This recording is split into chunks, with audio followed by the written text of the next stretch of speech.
മഹാലക്ഷ്മി ദേവിയുടെ മൂന്നാം ഭാവമായ നിലാദേവിയുടെ മനുഷ്യാവതാരം. കോസല രാജാവായ നഗ്നജിത്തിന്റെ ഏകപുത്രി. ഭഗവാൻ ശ്രീകൃഷ്ണന്റെ പത്നിമാരിൽ, അതായത് അഷ്ടപത്നികളിൽ ഏഴാമത്തവളുമാകുന്ന ശ്രേഷ്ഠ വനിതയാകുന്നു നഗ്നജിതി.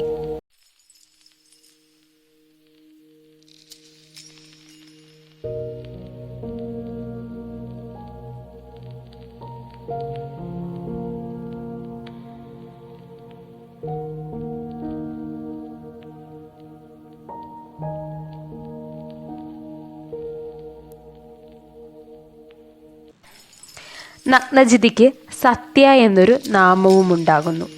കോസല രാജ്യത്തിന്റെ തലസ്ഥാനമായ അയോധ്യയുടെ മഹാരാജാവായിരുന്നു നഗ്നജിത്ത്.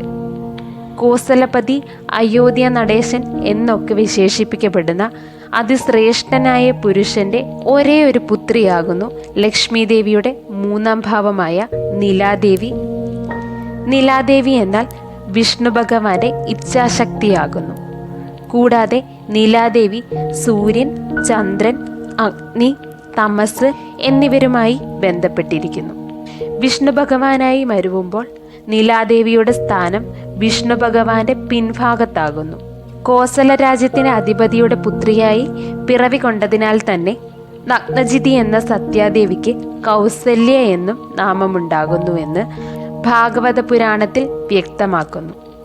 കുംഭകൻ എന്നുകൂടി നാമമായ നഗ്നജിത്ത് ശ്രീകൃഷ്ണ പരമാത്മാവിന്റെ വളർത്തുപിതാവായ നന്ദഗോപരുടെ പത്നിയും ശ്രീകൃഷ്ണ ഭഗവാന്റെ വളർത്തമ്മയായ യശോദാദേവിയുടെ സഹോദരനുമാകുന്നു. നഗ്നജിത്ത് മഹാരാജാവിന്റെ ഏക മകളായ സത്യയ്ക്ക് അദ്ദേഹം സ്വയംവരം നിശ്ചയിച്ചു. ധരണിയിൽ തന്നെ ഏറ്റവും ശ്രേഷ്ഠനും ബലവാനും ബുദ്ധിമാനുമായ സർവഗുണങ്ങളോടും കൂടിയ ഒരു പതിയാകണം. അതിനായി അദ്ദേഹം 7 കൂറ്റൻ കാളകളെ കീഴടക്കുന്നവൻ ആരാണോ ആ കുമാരനെ നമ്മുടെ പുത്രിക്ക് കന്യാദാനം ചെയ്യുമെന്നുള്ള വിളംബരത്തോടു കൂടിയുള്ള ക്ഷണപത്രിക സകല രാജ്യങ്ങളിലേക്കും കൊടുത്തയച്ചു. അതുപ്രകാരം എല്ലാ രാജവിവാഹങ്ങളിലേതുപോലെ തന്നെ സകല രാജ്യങ്ങളിൽ നിന്നും രാജാക്കന്മാരും രാജകുമാരന്മാരും അണിനിരന്നു കോസലദേശത്ത്. അതിൽ ദ്വാരകാപതിയും ഉണ്ടായിരുന്നു. പല രാജാക്കന്മാരും രാജകുമാരന്മാരും യുവരാജാക്കന്മാരും കാളകളെ മെരുക്കാൻ ശ്രമിച്ചു. എങ്കിലും അത് അവർക്ക് കഴിയാതെ വരികയും കാളകളിൽ നിന്ന് തിരിച്ച് അവർക്ക് ദേഹോപദ്രവം ഉണ്ടാകുകയും ചെയ്തു. എന്നാൽ കോസല രാജകുമാരിയും അയോധ്യ നടേശനും സകല രാജ്യങ്ങളിലും ഉണ്ടായിരുന്ന പ്രമുഖരും അണിനിരന്ന സദസ്സിന് മധ്യഭാഗത്തായി കാർമുകിൽ വർണ്ണത്തോടു കൂടി ചേലുള്ള ഒരു യുവാവ് നിലകൊള്ളുകയും 7 ഋഷഭങ്ങളെയും ഒരൊറ്റ പാശത്താൽ ബന്ധിച്ച് ധരണിയിൽ പതിപ്പിച്ചു.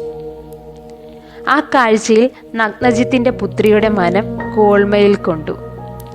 അവളുടെ ഭാഗ്യത്തെ, അവളുടെ പൂർണ്ണതയെ അവൾ ദർശിച്ചു. നഗ്നജിത്ത് മഹാരാജാവിന്റെ മനവും സന്തോഷത്താൽ നിറഞ്ഞു. താൻ ആഗ്രഹിച്ചതുപോലെ തന്നെയുള്ളൊരു ജാമാതാവ്, തൻ്റെ യശോദയുടെ കണ്ണൻ. നഗ്നജിതി ആവട്ടെ വരണമാല്യമണിയിച്ചുകൊണ്ട് കണ്ണനെ വരിച്ചു. അത്യാഡംബരത്തോടു കൂടി നടന്ന ആ വിവാഹത്തിൽ നഗ്നജിത്ത് മഹാരാജാവ് 10,000 പശുക്കളെയും 9,000 ആനകളെയും 9 ലക്ഷം രഥങ്ങളും ലക്ഷക്കണക്കിന് പുരുഷ സ്ത്രീ സേവകരെയും ശ്രീകൃഷ്ണന് ഉപഹാരമായി നൽകി. എങ്കിൽ സ്ത്രീധനമായി ലഭിച്ച അവയെല്ലാം ഭഗവാൻ അതിവിശിഷ്ടമായി സംരക്ഷിച്ച് അവയെല്ലാം വളരെ നന്നായി പരിപാലിച്ചു. ശ്രീകൃഷ്ണ നഗ്നജിതിമാർക്ക് 10 പുത്രന്മാർ പിറവികൊണ്ടു. അവർ യഥാക്രമം വീര, ചന്ദ്ര, അശ്വസേന, ചിത്രഗു, വേഗൻ, വൃഷ, അമ്മ, ശങ്കു, വസു, കുന്തി എന്നിവരാകുന്നു.